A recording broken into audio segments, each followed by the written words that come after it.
তাদের ভয় হইলো একটা ইসলামী ব্যাংক যদি বাংলাদেশের সেরা ব্যাংক হয়ে যায় তাহলে এটা প্রমাণ করে যে ইসলামী অর্থনৈতিক মডেল কাজ করে, এই সংগঠন কাজ করে। আর এই প্রমাণটা তাদের কাছে অসহনীয়, এটা তারা সহ্য করতে পারে না। তো কি করা যাবে? ব্যাংকটাকে ধ্বংস করতে হলে আগে একটা গ্রাউন্ড তৈরি করতে হবে। আমার আগের এপিসোডে দেখছেন না, যুদ্ধ করতে হলে আমি যারা কাছাকাছি আছে তাদের মজা, মানে তাদের ঈদ যাচ্ছে যে পাই গেলাম ন্যারেটিভ দরকার, তাইলে তেল দিচ্ছে। সেই ন্যারেটিভ হলো ইসলামী ব্যাংক জঙ্গিদের অর্থায়ন। এই ন্যারেটিভ নির্মাণে ও এই পাঁচটা হলো সিএনজি সিরিয়াল। সিএনজি তো অপশনের দরকার নেই, অর্থনীতি বিভাগের অধ্যাপক আবুল শুধু বারাকাত। সিএনজি। তার গবেষণার নাম সিএনজি তো তেলে চলে না, Economics of Fundamentalism and the Growth ও of direct Political CNG. Islam in Bangladesh। এই গবেষণায় তিনি দাবি করলেন জামাতে ইসলামী সিএনজি তো কোনদিন অর্থনীতি দেখিনি। সালের মধ্যে $11 বিলিয়ন মুনাফা করছে।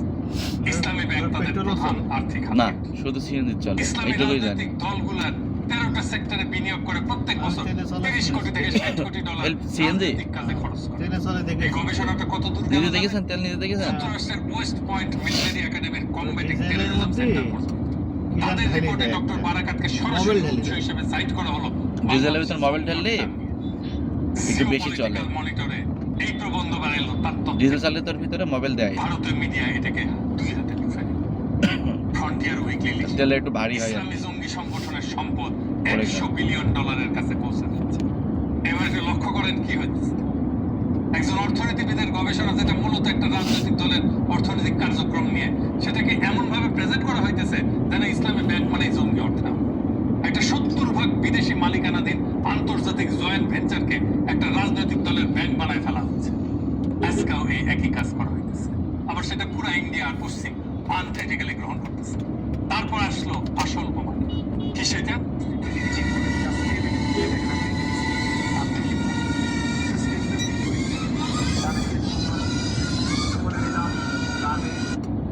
আসলো আসল প্রমাণ।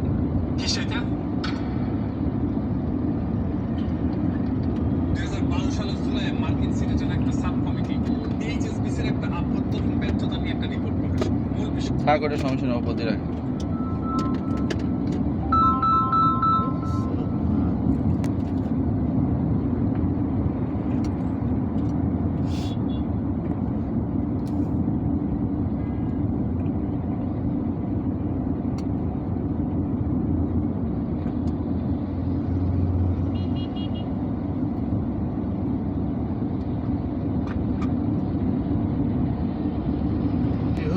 তোমাকে আর মান দেব না।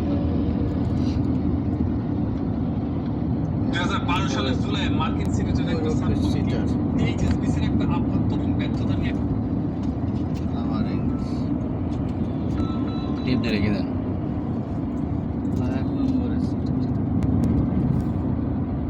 আমার মাল প্রোডাকশন করা তানবির মাল বেসেছে।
সাকিবের নাম্বার নাই, সাকিবের কান মতো লাগে।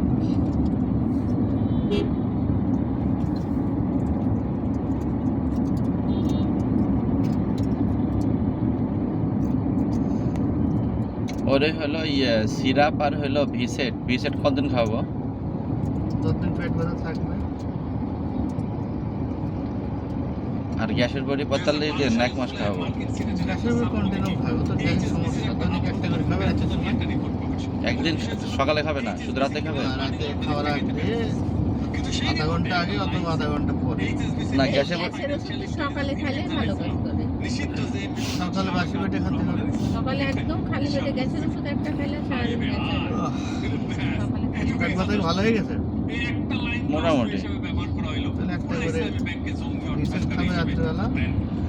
বিশেষ তো 3 বেলা খাই। বাংলাদেশের কোন ব্যাংকে অপরাধীদেরকে তিনবেলা আপাতত খাক।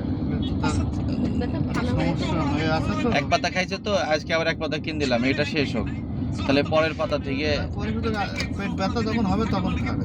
তাছাড়া গ্যাসের ওষুধটা বলবেন একদম খালি পেটে খাইতে সকালে তাহলে সকালে একটা করে খাবে, রাত্রি খাওয়ার দরকার নেই।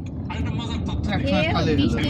20 মিনিট পরে যেন না না, গ্যাসে বলতে 2 টাকার খাই না দিনে, এই জন্য বললাম যে শুধু সকালে খালিতে হবে। ইসলামিক ব্যাংকিং সকালে খালি পেটে। ফিন্যান্সিং টেরোরিজম সকালে খালি পেটে খেয়ে 20 মিনিট পরে যেন নাস্তা করে দেয় না। গবেষক এই সিদ্ধান্ত এসেছে যে ইসলামী ব্যাংকিং এর সাথে সন্ত্রাসবাদের সংযোগ মূলত অ্যানেকডোট, মানে বিচ্ছিন্ন ঘটনা। আর রুটি যেন বর্তমানে না খায়। রুটি খায় না কি?